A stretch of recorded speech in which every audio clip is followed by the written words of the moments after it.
Hi, everybody. Thank you for joining us today. My name is Courtney Forehand. I'm the CML Training and Marketing Specialist. For those of you who are elected officials, you will receive 1 university credit for this webinar. Today's webinar is being recorded and will be posted on our website at www.cml.org/COVID-19. For those of you who are not familiar with the webinar format, you should see a control panel to the top right of your screen. There's an orange arrow to the left of the panel, which will minimize the entire box. All participants are muted for this webinar, but we encourage you to ask questions by typing them into the question box on the control panel. We will be holding a Q&A near the end of the webinar, but please feel free to type the questions as you think of them throughout the presentation. At this time, I'm going to hand things over to my colleague, Morgan. Hello, thanks, Courtney. This is Morgan Cullen. I'm a legislative and policy advocate for the Colorado Municipal League. And thank you for joining our webinar today on the statewide COVID-19 survey results. In early April, DOLA coordinated a statewide survey in coordination with CML, CCI, and SDA to local governments on fiscal impacts from COVID-19.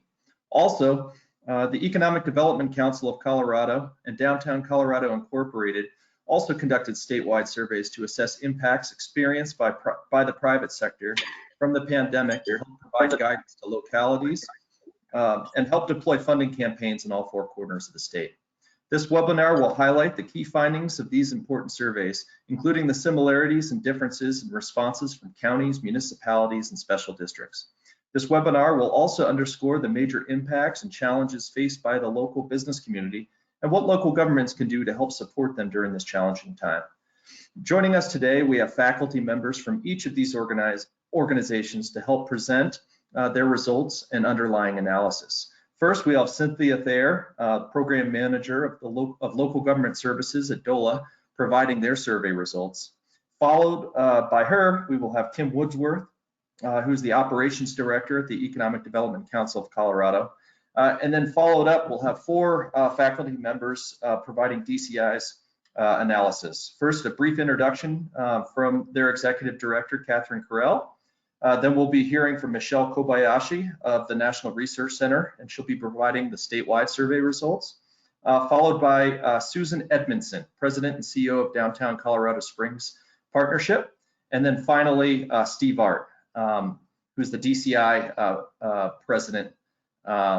And he will be providing some analysis on the impacts of URAs. So without further ado, I'm going to hand it off to our faculty members, and we're looking forward to hearing first from Cynthia over at DOLA. Thank you very much. Thanks, Morgan. I will first talk about the local government survey impacts. And as Morgan mentioned, this was a coordinated effort with CML, Colorado Counties Inc., SDA, and DOLA. The survey, we collected responses the first week of April, from April 3rd to April 10th, as a way to try to begin to estimate fiscal impacts on Colorado local governments and use these survey findings and estimates to help communicate these impacts to others, notably to state and federal lawmakers. Because these survey results or responses are already a month old, we know that the self-reported best information at the time in early April has probably changed. For that reason, and because we didn't get a 100% response rate, we know that or strongly suspect that these estimates significantly underreport current fiscal impacts. This survey summary is available on DOLA's Colorado Resiliency Office website, and I suspect the local government associations also have it linked on their website as well. But more detail on the survey can be found in the survey summary. We received 551 responses. In terms of total active local governments in the DOLA database of local governments, that's about 13% of the 4,000 local governments statewide. For counties, most counties replied, about half municipalities and 356 special districts. So decent response rate, especially considering how very busy everybody has been, and certainly were in early April. We divided the survey into basically 3 sections. The first section, we asked some questions about available reserves. Reserves, rainy day fund is the really foundation of financial flexibility and ability for local governments to respond to unanticipated revenue shocks or expenditures. And the results were really encouraging. All across types of local governments, most respondents had pretty healthy reserves. And what target level a board will set for their reserve level is going to vary, and that's a local choice. Best practice is typically not to set that target level at less than 2 months, but it's going to vary from one board and one local government to the next based on their perceived risk to natural disasters and emergencies, revenue volatility, expenditure volatility, and the cash flow of those revenues throughout the year. The next question we asked is whether the local government anticipates at this point using those reserves to help with this downturn and balance the budget for 2020. And most anticipated using to some degree reserves to help cover the operating budget for the year, and likely in combination with expenditure reductions we also asked about, and we'll talk about here in a minute. On the revenue section of the survey, we asked what revenue sources local governments and local officials are most concerned about. And this highlights one of those differences in the types of local governments and where they're concerned, and really illustrates the different financial powers that different kinds of local governments have and where their revenue reliance to provide service lies. For municipalities, certainly sales and use tax concern was far and away the most common response. County governments, over half of counties, but not all counties, levy sales and use tax. But that was certainly, for those counties that have it, is of greatest concern. For special districts, most special districts, very few do levy sales and use tax or have the power to. So for special districts, property taxes are of greatest concern, followed by utility charges, most commonly water and sewer revenue. We attempted to try to estimate where revenue declines, what kind of revenue decline estimates we see so far. And again, in early April, probably most respondents would have a better and more accurate sense of this. But in early April, most of that estimated revenue decline, again, probably comes as no surprise, comes from the municipality respondents, again, because of that immediate decline we saw in sales and use tax. And we also asked what percentage of the general fund is comprised of sales and use tax. And for municipal governments, again, on average, respondents for cities and towns said that over half of their general fund revenue is comprised of sales and use tax. And for some municipalities in Colorado, it's even greater than that. It's 60, 70%. For counties, while over half of them levy sales and use tax, it is a smaller percentage, but still a significant one. And again, very few special districts, only 18, replied that they have some kind of sales and use tax revenue. But for those that do, it's also a pretty significant portion of their general fund. Now, on the expenditures and services portion of the survey, our first question we asked was what kind of anticipated spending they're seeing on response or recovery. And again, this is another example of a question that from early April, probably we would see higher numbers here, but all respondents across types of local governments had already in early April seen spending in COVID response and recovery.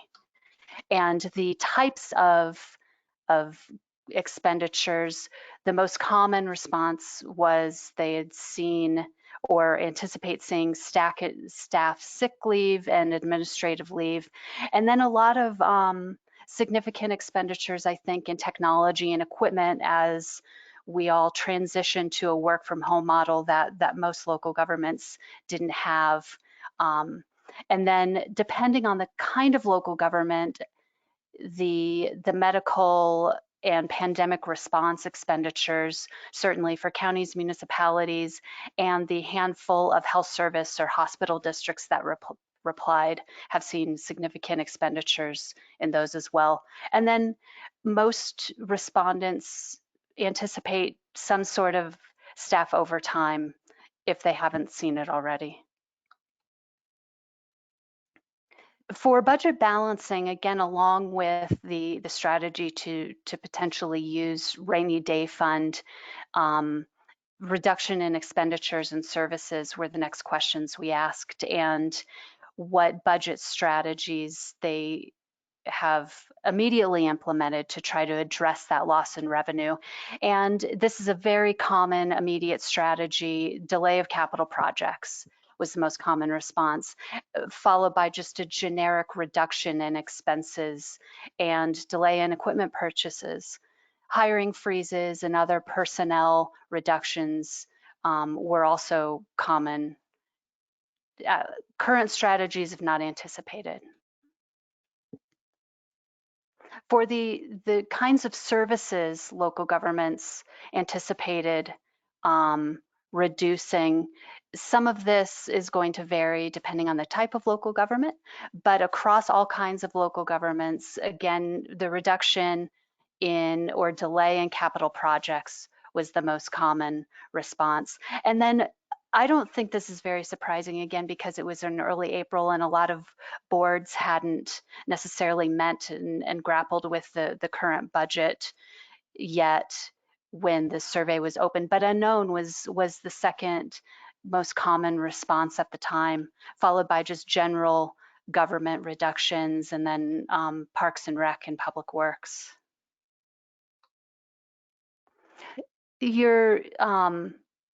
The next presenters will speak to this in greater detail, but we did ask, despite all of these really unprecedented local government impacts, especially in revenues, what kinds of efforts are they immediately exploring or implementing to support local businesses in their communities?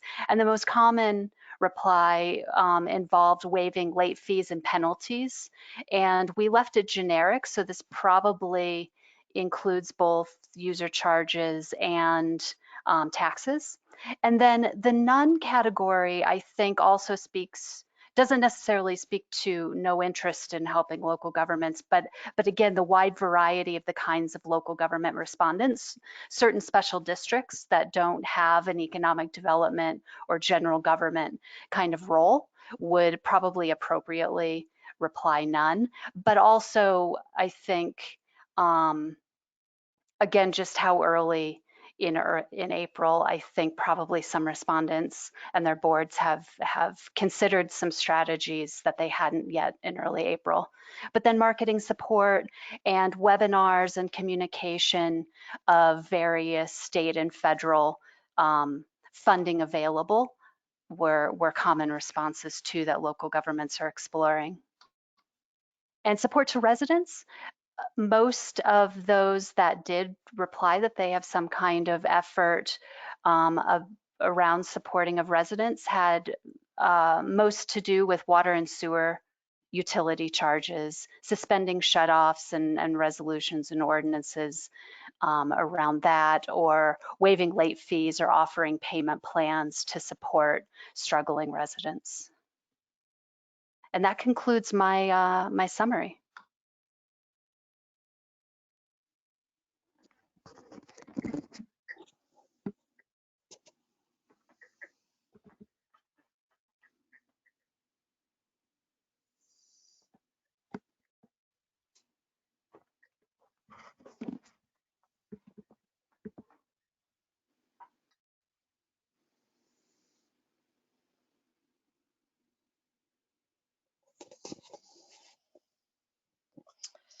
All right.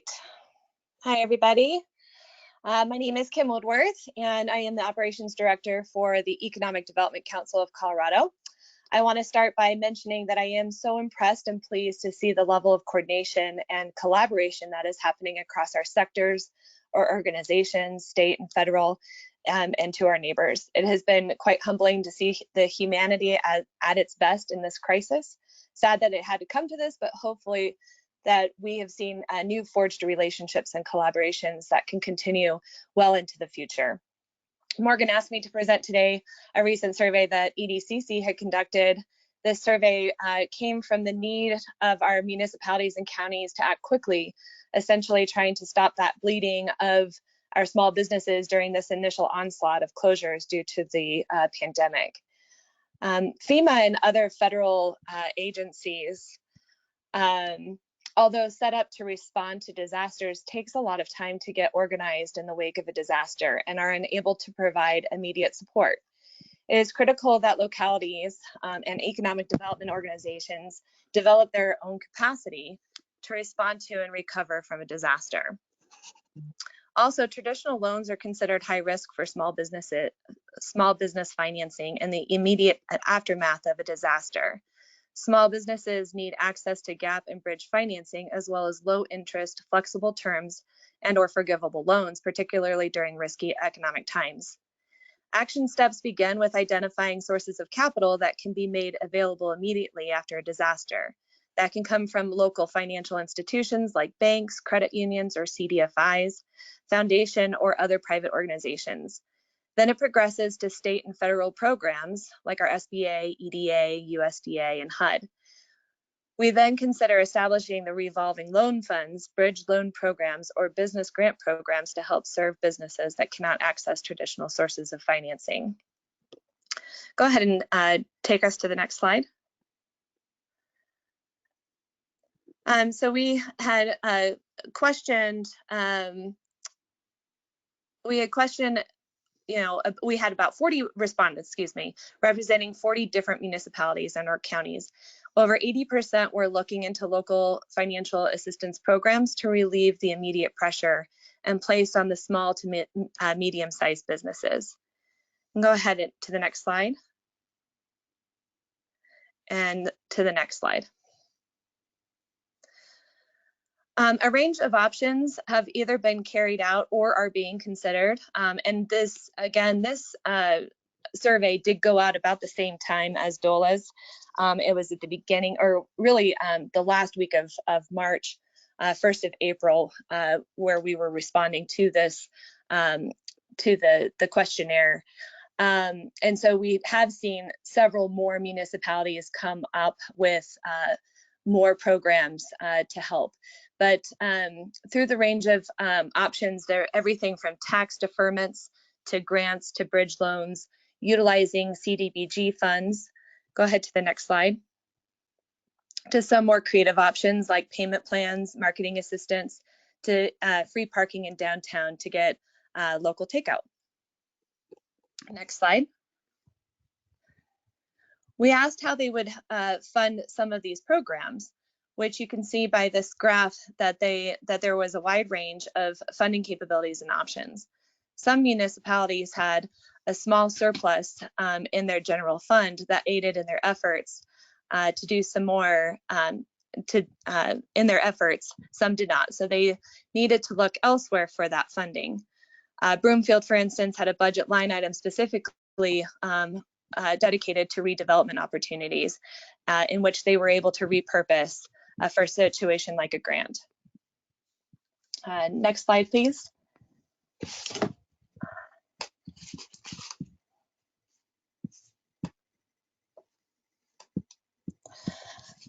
We asked how they would fund some of these programs, which you can see by this graph that there are a wide range of funding.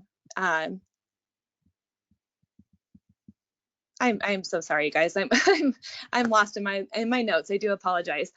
So 5 levels of disbursement rose to the top: applications, individual foundations and contributions, through a needs of assessment, the economic development department, or a revolving loan partner.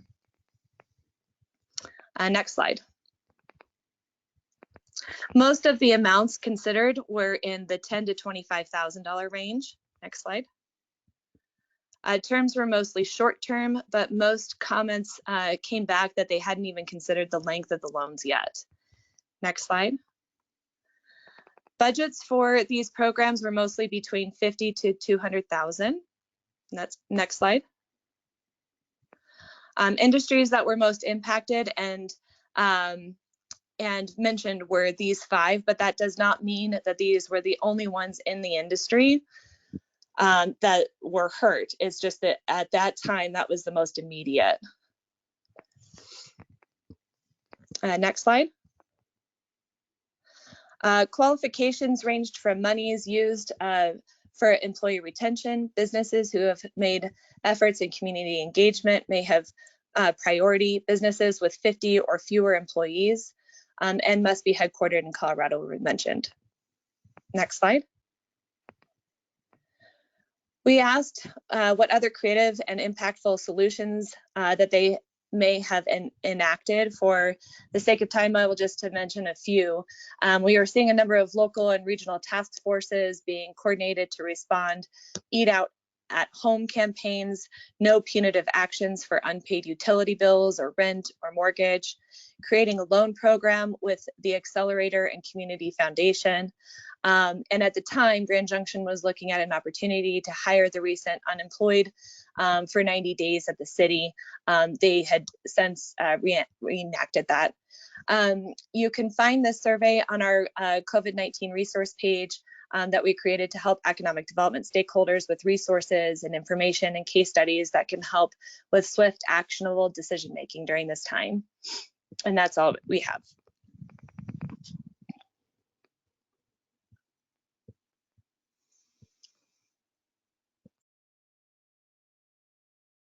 Hi, everyone. Can you share the screen from Michele Kobayashi, please?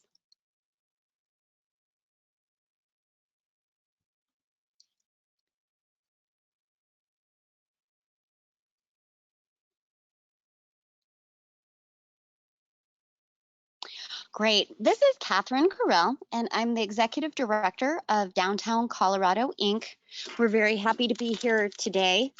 And we just wanted to share a little. I think it has been a very useful effort to work with the different entities throughout the state, EDCC, DOLA, and some of our partners include Polco National Research Center and the Office of Economic Development and International Trade, as we've been looking at our response to COVID.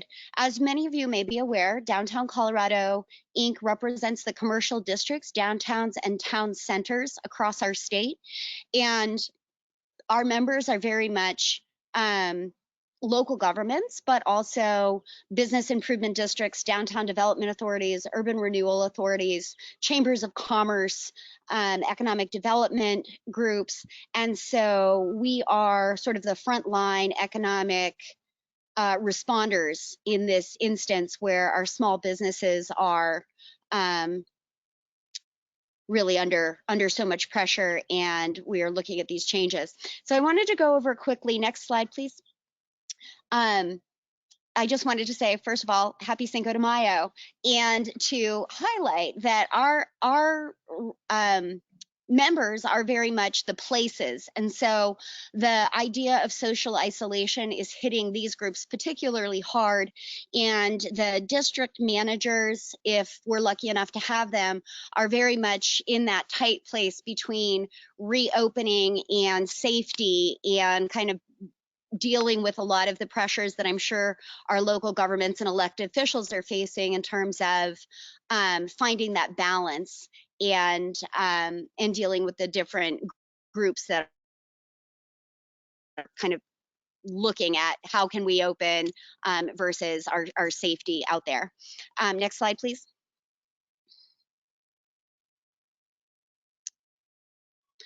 So some of the things that our districts have been providing, and we will talk a little bit more about this, is everything from local financial support, very often in partnership with municipalities and counties and chambers of commerce, looking at alternative support and how you can really help the community to support businesses with or without money. Thinking about adaptations and innovations and helping the businesses really do what they do best as entrepreneurs and coming up with cool things that you can do to change your products and services. And then thinking as we reopen about those distancing measures and tools and how to give access to the entrepreneurs and to the commercial districts to the tools that they need to prepare for a safe reopening. Next slide, please. Another piece that DCI has been working on is an economic framework, an action framework for Colorado downtowns to think about a structure to help reopen. We're looking at it in 3 phases: the stabilization, recovery, and the new normal. And our purpose is to create a path forward, to structure ideas, and to give you all dynamic tools that you can use to shape your recovery, reopening, and in general to think about how to strengthen your downtowns and your commercial areas for future efforts. We're doing that in partnership with Progressive Urban Management Associates. Next slide, please. And so our overall response has included weekly commercial district COVID calls. We get quite a lot of people tuning into this, and it is a great time to share some of the dynamic things that are coming up in different districts, as well as the types of financial support that's out there and available. We are also collecting online. We have a Google sheet where every community can add in the resources that they've put together to respond to COVID, and you can also check out what other communities have done. This has been a great piece of information for many communities, because you can really sort of cut and paste and steal ideas from other communities. Everybody's open to sharing right now, and you can get language to really help with your efforts. Then what we'll talk about today is a series of statewide surveys that we've put together. We actually have 3 surveys because of the diversity of our membership. The first one that we will talk about is the business survey, that's really getting into small businesses, their needs, and what is what we're going to need to support them going forward, how they're being hit by this. Then we have a local government survey, which is almost identical to the one that Cynthia presented at the beginning, but it is specifically looking at our members, which are the business improvement districts, downtown development authorities, and urban renewal authorities. And those are districts that are often very much reliant on sales tax as well as property tax, but they are, as I mentioned, kind of at the front line of the economic response. And so how this is impacting them and the resources that they're putting forward, I'm seeing as very much taking a lead in our state in terms of being able to respond to this pandemic.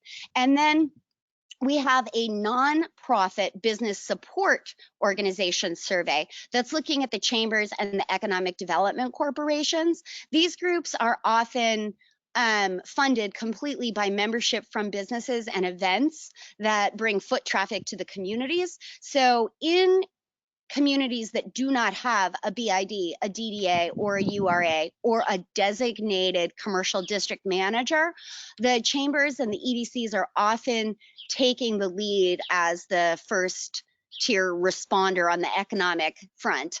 And so the impacts on the chambers and those nonprofits is very important to consider in terms of our toolbox of how to address this. We did hold a challenge summit and we had great participation from around the state. We were talking about ideas to move forward. And so we will be sharing those ideas and suggested steps for you all coming soon. And with that, I think I can turn it over to Michele. Hello, I'm Michele Joshi, and I work for National Research Center, POLCO. Many of you may know us because we do surveys across the state and the nation. We've done hundreds of surveys for the past 25 years in Colorado, and now are part of a digital engagement platform. So we're able to do this kind of work very quick and virtually, which is needed during the time of COVID.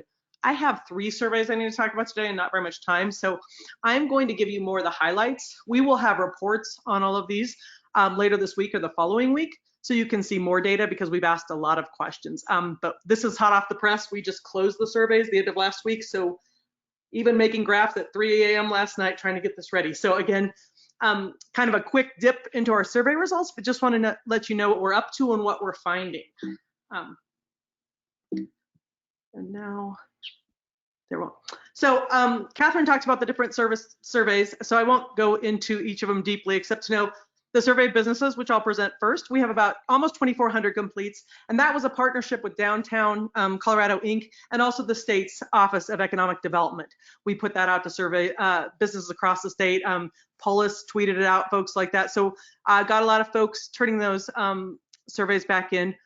As Catherine talked about, we used the DOLA CML CCI SDA survey as a framework to actually then ask questions to the other taxing entities, the BIDs, DDAs, and URAs that weren't in the survey originally, but we can compare those responses. It was interesting listening to Cynthia today, thinking about the differences in the responses from these different agencies. And then finally, we have this nonprofit group, the chambers, the EDAs, those groups, and finding out about their struggles. And we have the number of completes for each of these, you'll see in the left column. So let's start with the survey of businesses. Like I said, it was a partnership between Downtown Colorado Inc. and the state. We kept the survey open between April 9th and the 30th. Almost 2,400 responses. We statistically weighted the data by business size, geography, and the type of industry. We found that we got more responders in those fields or those areas where people are getting harder hit, hospitality, food, arts. So we had to make sure it was representative of the state. We also, because our survey started the 9th, there were some local communities who had already done their own surveys. We are actually in the final report going to be able to try to blend in as much as we can those from Boulder County, Grand County, San Luis Valley, Durango, the folks who sent us their survey reports. And if your community did a business survey early on, you can make sure we get that too in the next few days, and we'll try to blend that as well. And again, these are preliminary results, just hot off the press. So when we asked people about how prepared they were for the pandemic, we found that, and as most of us could probably guess, that most people were not prepared. We have about 9% saying they're very prepared, another 40% saying they're somewhat prepared, but getting more than 50% saying not prepared for COVID. We also asked them how long they thought they could sustain their businesses during a shutdown of the economy. And this is the data we find. And we should note, a third of the businesses who answered the survey actually said they were shut down at the time they took the survey. So they weren't even asked this question because they're already shut. So you'll see the response is a lot of folks saying less than 3 months or 3 to 6 months. We also asked them what the biggest challenges or problems they were having in terms of COVID-19 and the pandemic. And what we find is the largest problems relate to declines in business and sales, the business being closed or reduced by the government bans, not having funds to pay their employees, and a difficulty paying their rents, mortgages. But you'll see struggles in lots of different areas for these local businesses. We asked them about their impacts on their workforce, their sales, and their revenues. We asked them how much they anticipate their workforce to be laid off in the next 6 months.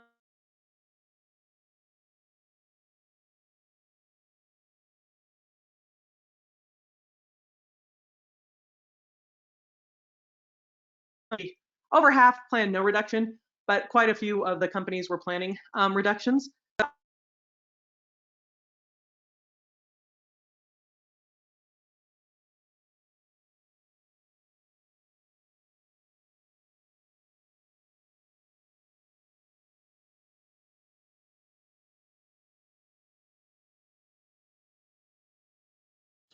Am I the only one who lost removed Michelle? and they could, Yeah, no, Michelle, Sorry. we lost your audio. oh, you can't hear me? No, I'm so sorry. I don't think we've heard really anything from this slide. Okay, can you hear me now? Yes, we can hear you much better now. Okay, sorry, I don't know what, obviously technology, sorry. So here's the new slide. This is on recovery, and basically asking folks about after we get over these first stages of the pandemic, how long will it take them to recover? And what we're finding is that about a third, almost a third, thinking about 3 months, and another third, maybe 6 months. But we find some folks who are going to take a year to 2 years to get back to pre-COVID levels. We also asked them what kinds of things how important different things the government or other organizations could do to help them. And we find out that grants is an important option. Also, bringing renewed access to customers, income tax relief are all important things we can help businesses. And we also just asked them to, what can the local government or chamber of commerce do better? And you can see, again, they want those grants loan. They want more information. They want us to think about bans and loosening up these regulations. And they also want our local governments to kind of look at ways to market or help them support the local businesses. So that's the business survey. We have a lot more data in it. And we also in the report will break the information by geography and size and industry. And we'll be working with our partners at the state of Colorado to actually work on that report with DCI also to get more information out to you all. So in terms of the BID, DDA, and URA survey, like we said, it's a similar tool to we just saw Cynthia talk about. We have 29 surveys, and overall, basically, we're finding mostly the same trends as she expressed. Big hits in property taxes and sales and use taxes for these folks. The biggest expenditures, like we found technology equipment to do remote work, staff being sick or taking administrative leave, medical supplies, pandemic response. Those are the types of unanticipated budget expenses we see. We asked the folks how much they thought, similar to the DOLA survey, they thought would be the loss. And we found that 66% of the people couldn't anticipate that at time. And I think that was similar to some of the groups, the counties and the special districts from your survey. But most people didn't know, but those who did know were putting costs ranging from 10,000 to 19 million. So big scope there. We also asked them how they thought they might mitigate the revenue loss. And again, very similar to the other taxing entities, delaying capital projects, reducing their expenses, and delaying equipment purchases. Again, trying these strategies that will help them save some money. We did find that their operating expenditures they have in reserves looks like it's a bit less than what we found for the other groups. Our median, I don't have an average here, but our medians is probably 3 to 6 months, where I think the average for the other organizations was 9 months. So these folks have less in reserves, and about 40% plan on dipping into these reserves to cover operating expenses. And then finally, our last thing I want to talk about today from this survey is asking them what methods they're considering to support local businesses. So it's relief funds, information access to government assistance, waiving late fees. They're trying to do what they can to help these businesses. What is interesting is we have a much fewer percent of them saying none. As Catherine said, these folks are kind of our first line responders on economic recovery. So I feel like they're more engaged in having to do something to help these folks. Our final one, and sorry I'm flying through this, but I have a limited amount of time and not tons of data. So our final survey, as Catherine talked about, this was for the nonprofits. This is for the chambers, the EDAs, the groups where you don't have those taxing entities in place to support community recovery. This is based on 86 surveys.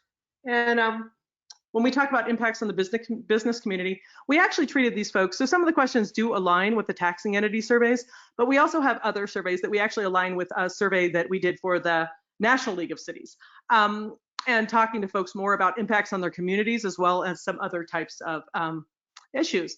But we asked folks to report out on their own business community and tell us how much of a problem issues have been. And so what you see, these are kind of similar to what we asked the businesses, but we're finding the folks that are serving these communities rating these as more major problems than the businesses themselves in some cases. But again, looking at loss of local businesses, job loss, unemployment, and all the decline in incomes, just very prevalent across the state, according to these economic experts. In terms of supporting businesses, we find this data aligns more with what we found in the taxing entity statewide survey with the municipalities, counties, where you have about 50% still not doing a ton yet with these groups. But if they are doing something, they're looking at marketing, getting information, access to government assistance, helping to redirect tourism. I mean, trying some strategies to help their business communities. We also wanted to find out about these organizations. How is it impacting them? Because even though they're not getting tax dollars, they are benefiting from all the work of these businesses and strong economies. So we're finding that their event revenue is having a major impact, also their membership fees and the government grants. So all these areas are affecting their revenue sources. So they're being hurt just like our other economic development groups. They also believe a serious shortage is going to happen with their revenue. And they actually plan for layoffs as well. About 38% saying no layoffs. With the taxing entities, they were a little bit stronger because they had more reserves. So we have more 50–60% with those folks. And then finally, we asked them, what are the most important things you need right now? And again, everybody loves grants. Why would they not? No low interest loans. And really, again, calling for a renewed access to customers. So here, just some information about the kind of things we can do to help support these communities and organizations as we move to the next stages of this pandemic. In terms of our next steps, we will be presenting these results again on Thursday. If any of you have not gotten onto Catherine's calls for DCI, more than 100 Colorado communities get on and they share some really interesting ideas. We will work with DCI and the state to create this new report on the survey of businesses so everybody gets this information. And like I said, there'll be geographic breakdowns so you can look at your own business data for your region. We'll have some reports on these other two data sets too, so we compare to DOLA's reports and also just look at the whole picture of economic development organizations and how they support our state. And then if you're interested, you can set up, Polko is the digital online engagement platform I work for. We are offering free of charge folks to get up and set up in your own account if you don't have one already, and you can administer the survey over time. So you could take our survey, download it, and administer it 3 months from now, 6 months from now, because now we're measuring responses that are very early. They're kind of baseline COVID data. We're intending to measure this over time to see how businesses track and change. We also have other tools related to resident impacts and other things with COVID, but just wanted to let you know, if you want to follow up with the surveys, you can do that and actually have your groups of economic development folks reach out to the businesses in your community and find out how they're doing throughout the pandemic. After that, I'm going to turn it back to Catherine.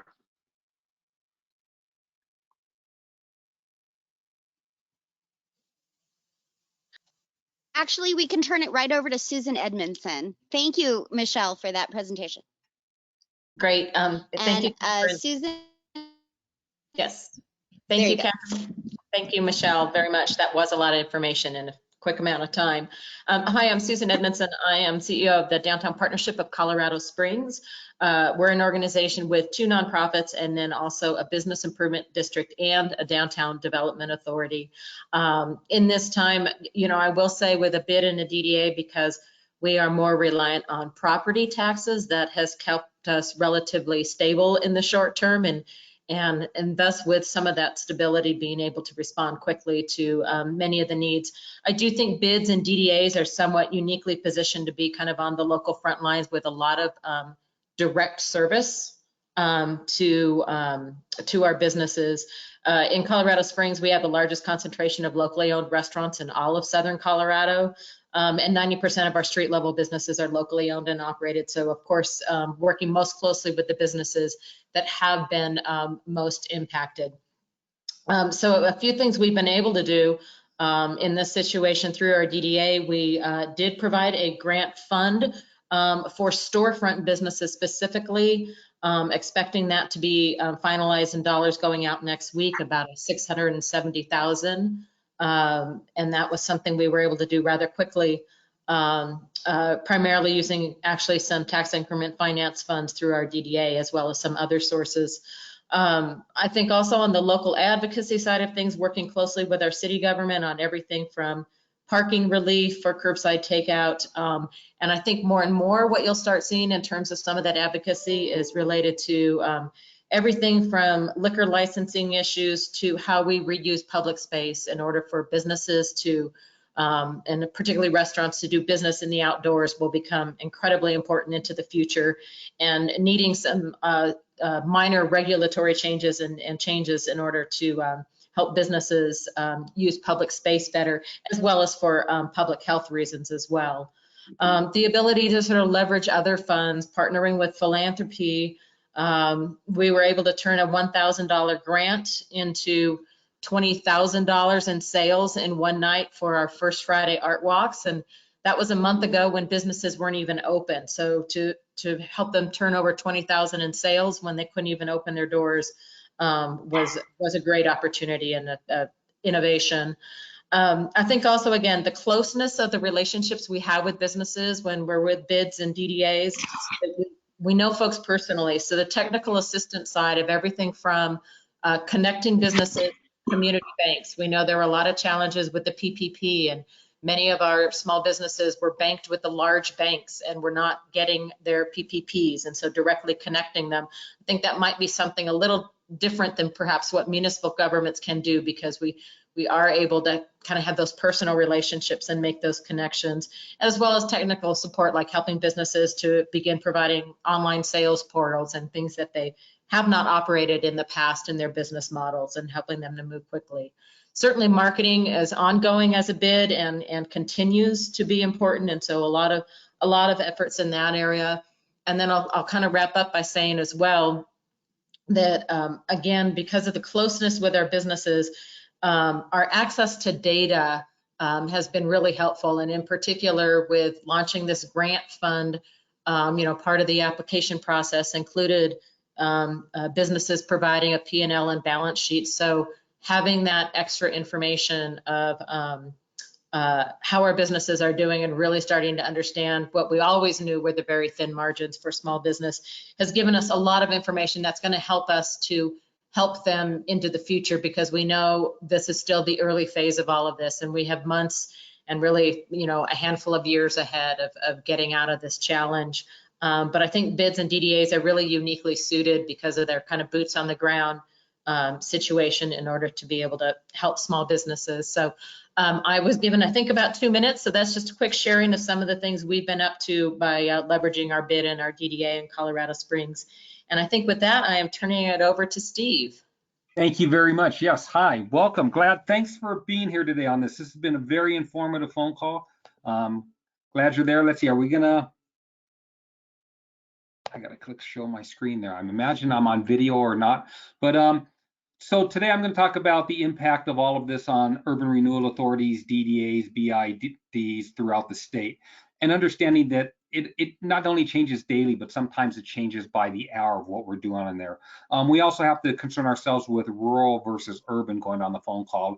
And my day job is I'm the executive director of the Wheat Ridge Urban Renewal Authority and the economic development manager. I'm also president of DCI, Downtown Colorado, Inc. Our community kind of mirrors rural as well as urban, although we are very close to Denver and we actually share a border. Most of our businesses are very small, downtown, mom and pop owned businesses. So that's what we're dealing with. So DCI does a great job of helping to provide information and support for those businesses. I think we also realize that there's going to be a new normal, and what that will be, we're going to have to adjust to that as we move forward.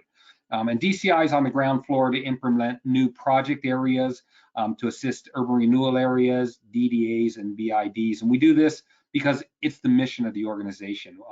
We've been around for over 30 years and we support those downtown districts.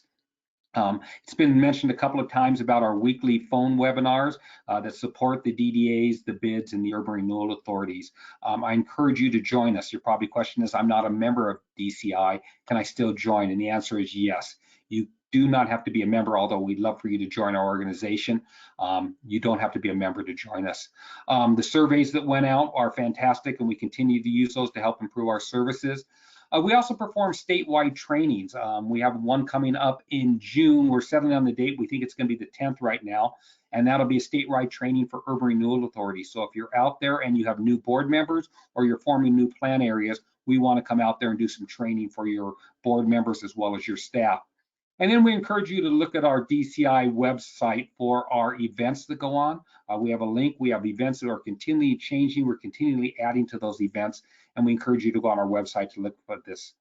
So as urban renewal authorities, what does it mean, everything that's going on, COVID-19, what does it mean to urban renewal authorities and new plan areas?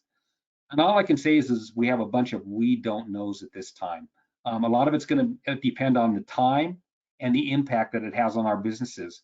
We're not sure at this time how property and sales taxes will be impacted. Urban renewal authorities are funded mainly by property taxes, and many urban renewal authorities have the availability to use sales tax with that too. We're not sure what's going to happen. If a lot of businesses default, stop paying their property taxes, what will that mean to us? We then start talking about what that'll mean to either new plan areas, new urban renewal authority areas that people are thinking of forming. In 2015, HB 1348 was passed, and the biggest part of that talked about that you now have to negotiate with all of your special districts in order to form an urban renewal plan area to come up with a deal of how you're going to split that TIF revenue coming in.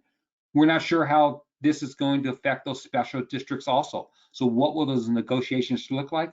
We don't know at this time. So I apologize, I don't have specific answers. Can't imagine it's going to be pretty when we come out of this, but we're going to move forward with this to help support everyone in our community. Because DCI, we really are the first responders to downtowns, urban renewal authorities, bids throughout the state. They gave me 2 minutes. I went about 3 minutes on that. I apologize for that. But if you have any questions, be happy to answer those for you. Thank you very much. Great, thank you so much, everyone. We currently do not have any questions. If any do pop up, then we can definitely handle those. But for now, I'm going to pass things over to Morgan. Morgan, would you like to say anything?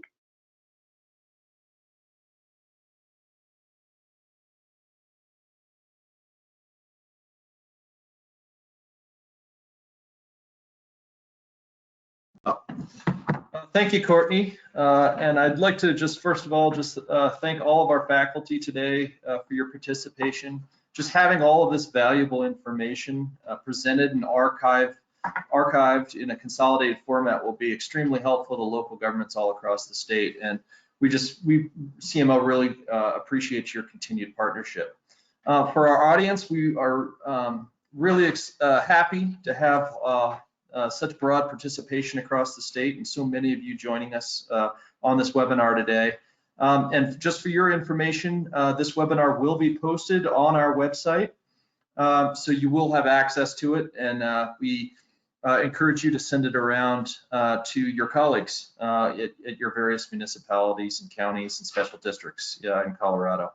And also, you can also access lots of additional COVID-19 related resources on the CML webpage. So I just want to make sure and reiterate that these resources are available at www.cml.org/COVID-19. And there's a variety of different resources available for you there.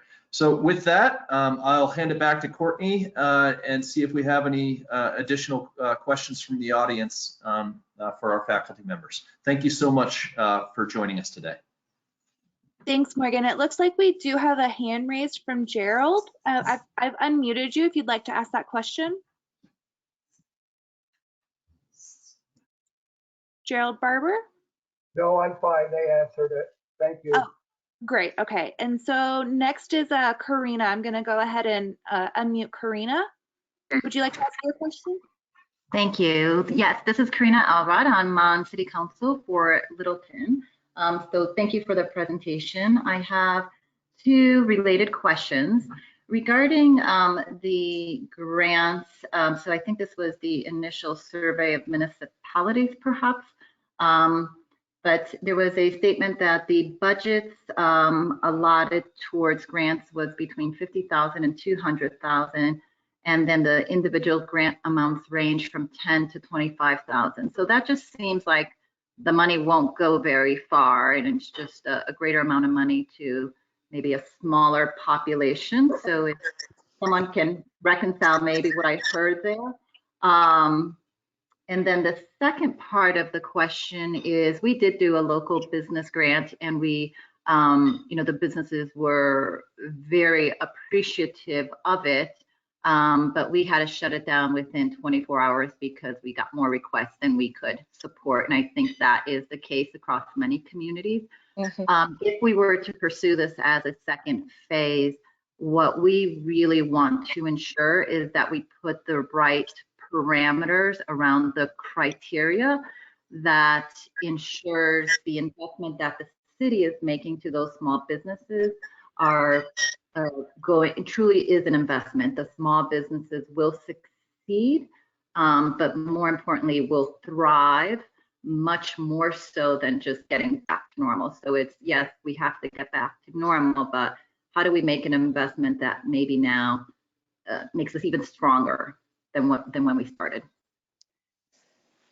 Absolutely. This is Kim Woodworth, and I can help answer that question. And you are correct that in the beginning, there's not a lot of extra money in the coffers right now for a lot of our municipalities. And we do know that there are some issues that we are all underlying issues in our policies, related to Tabor and Gallagher that are really choking our ability to be responsive. And so one of our suggestions moving forward in being able to support these small businesses is looking at other foundations or other liquidity opportunities where you can bring together larger pots of money in a more coordinated effort, and maybe not necessarily just in one municipality, but also looking regionally in order to help support in a larger, more sustainable fashion. So yes, we are seeing that is a major issue, and what do we have to do to help support our businesses moving forward? Thank you. And this is Catherine, and I would ask if maybe Susan Edmondson can talk a little bit. They've done a great job at really thinking about the priorities and shaping how their grant money is distributed to have the biggest impact in the community. Sure, Kat. And I want to echo what you said. I think it's very true. Like our grants right now truly are relief, if you will, paying rent next month. It just kind of helping in this immediate moment for businesses to prop themselves up, but we're well aware not every business is going to make it. And we're already thinking about what does that next, our funding was structured as a one-time pool. So as a 1 week, deadline in terms of applying, and all the money sort of allocated at once as opposed to sort of a revolving and ongoing fund. But we know that next we will need a different kind of fund. We're not quite sure how that will work and how we can structure that. And frankly, by next, I mean months from now, or maybe even into 2021. And that really is those that survive, how do we help them restock inventory? How do we help in other ways that will be needed? But what I will say that was good for us, being only focused on our downtown, we had a whole sort of scoring system, and it did look at everything from square footage, because, for example, we know larger footprint businesses, kind of tend to serve more as anchors. And if those anchors die, then the smaller retail and the smaller areas around them also struggle. So we had a whole set of criteria, and we were able to be a little more, both clear and transparent, but also a little more flexible. We're a state certified creative district. So frankly, businesses that stocked Colorado-made products and artisan products or participated in creative activities, they might score an extra point, if you will. I realize that doesn't necessarily work across an entire municipality, but what we know about downtowns being the heart and soul of any city is that they are more eclectic, and that's what people love about them. So having some ability to provide some incentive and some prioritizing around that which is both locally owned, but provides the unique character that every city is proud of. We all have our own, local ice cream shop or our own, beloved chef-driven restaurant, and being able to sort of score accordingly. That's another category. If it was a chef-owned restaurant, that sort of bumped it up in funding categories.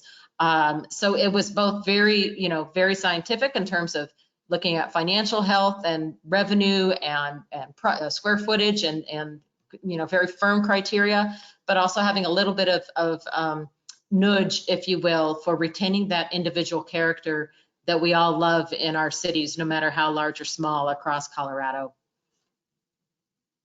Great, that's great feedback, actually. And this is Kim again, and just so you have some other options to look at, Fort Collins has put together a really good package supporting their businesses, as well as Longmont. They just released a press release yesterday on Strongmont, a Strongmont fund. So I would encourage you guys to go to their websites and look at how they've put together the funding packages. Great, thank you so much, everyone. Our next question is coming from Dan. It looks like he has his hand raised. So Dan March, I'm going to unmute you for you to have the opportunity to ask your question.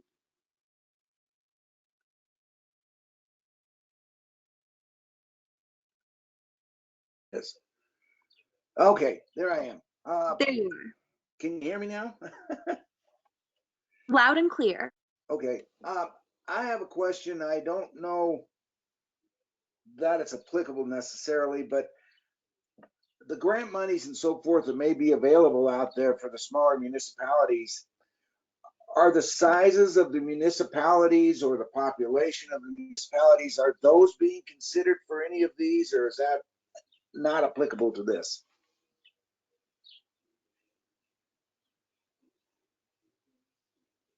I believe the grants out there are all being coordinated by the local municipalities, so it probably varies upon the municipalities. I'm not aware of any grant programs from the state. The federal government had the Paycheck Protection Plan. Other than that, no grants available. I think they're all done locally. That was where I was heading. That's what I thought, but I wasn't sure. So that's all I got. Thank you so much. All right, thank you so much. We do have a question in the dialogue box. Suzanne is asking if the weekly call information for DCI is available on the website.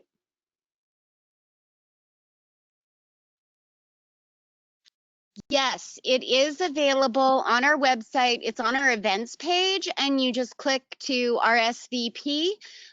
We send out the announcement with the call-in information the day before. So you might want to sign up for it right now.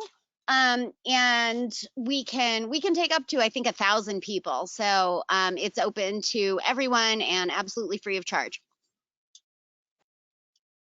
And it's downtowncoloradoinc.org, and then just go to our events page.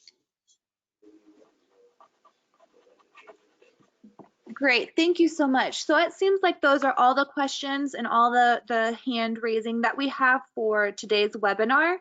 Again, I want to thank everyone for joining and thank all of our presenters for sharing their knowledge with us today.